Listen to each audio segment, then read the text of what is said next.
welcome to another Lawn Fawn video. Today we are introducing our brand new mini set, Cutie Pie, and its coordinating dies. So let's go ahead and stamp it out. First up, of course, we have the pie, and then these cute little vent holes that you can stamp on the top of the pie. We also have an adorable little smiley face, a little winky face, and a smiley face with little eyelashes, and then little steam stamps that you can stamp on top of the pie.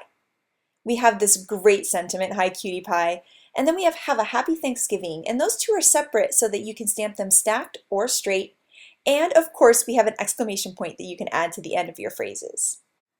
Next, I'm going to use my Copic markers to color in this pie. I've laid down my lightest color, now I'm putting my darkest color on top of that, and then blending that color out towards the bottom of the pie. And I've put the darkest at the top of the pie because I want it to look like it's been a little bit burnt in the oven. Now I'm going to lay down my lightest color on the pie crust. I'll add some of that darker color around that crust just for the shadow, and then the darker at the bottom of the crust there. And then I can blend all of those dark colors out with my lightest marker. So I'm going to blend that up into the crust, and you can see how adding that dark marker around the crust area really gives it a nice three-dimensional look. I'm going to color the pie tin there orange just to kind of give it a fall feel.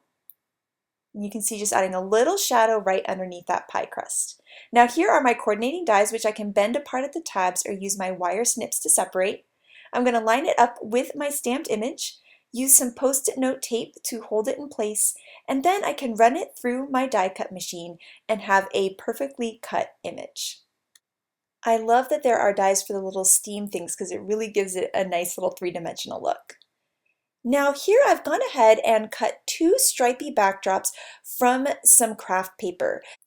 Next, I'm using some antique linen distress ink on a foam ink blender tool to add some distress ink to the edges of all the stripes to give them some nice definition. And it's going to kind of make it look like a pie crust, and you're going to see that next. So what I'm going to do is take the die cut, add some tape to the back of it, then flip it over and line it up with my other die cut piece. And this is creating a lattice effect that kind of looks like a top of a pie.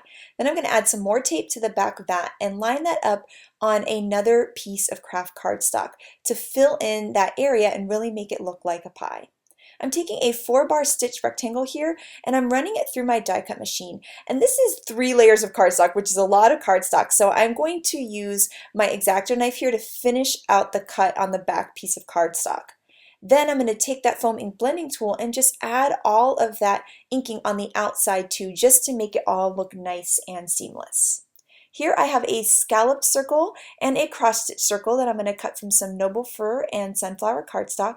And then I'm going to cut some mini stitched leaves from craft and fake tan cardstock. Then I'm going to do that same inking technique to the leaves to make them match that cool lattice pie crust background that we created. Next up, I'm going to trim a piece 3.5 inches by 2 inches, and then I'm going to be using my stitched scallop border die, the largest one, to die cut the bottom there. Then I'm going to go ahead and stamp those little pie vents in those scallop pieces, and I love that it looks like a pie. It's so, so cool. Then I can go ahead and stamp the Have a Happy Thanksgiving on there. And then I'm going to take out my gingham backdrops with Blue Jay ink and stamp that on the rest of that white piece. And you'll see what a cool look it's getting there. Now I'm cutting a 4-bar sized card. So that's 3.5 by 4 7/8 out of some Blue Jay cardstock to coordinate with that gingham backdrop. I'm going to add that stripy backdrop cool pie lattice that we created and then add the sentiment piece on top. I'm going to add the pie with some foam tape to that fun little circle there and the steam pieces with foam tape too, just for some nice dimension. Then more foam tape on the back of that circle and I'll layer that right on top of the card. I'm going to go ahead and ink the leaves even more. I really want them to stand out, and I'm going to layer them all together with some glue dots onto the card. And then I can layer that right on top there. Then I'll be using some tangerine lawn trimmings here. I'm just going to go ahead and trim a piece, wrap it around, and tie a bow right at the place where all of those leaves meet. I'm going to use my fingers there to kind of curl the edges of the bow. The heat from your fingers will curl the lawn trimmings. It looks really, really cool that way. And then my card is all done. And this card is a remake of a card by my friend Lynette here that works at Lawnfawn headquarters. I thought it was so gorgeous and clever, so thank you so much to Lynette for letting me remake your card.